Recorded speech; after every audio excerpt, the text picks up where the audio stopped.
ఆ కుర్చీని మార్చబెట్టి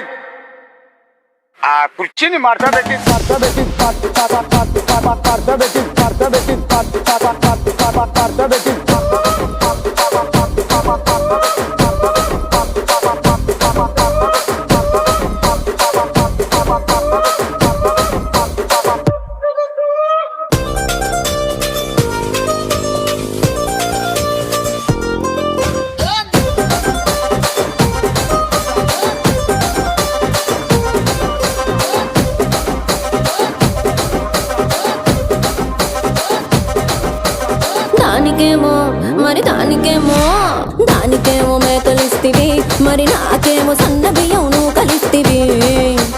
మేకలేమో వందలుగా మందలుగా పెరిగిపాయే, నాకిచ్చిన నూకలేమో ఒక్క పూట కరిగిపాయే.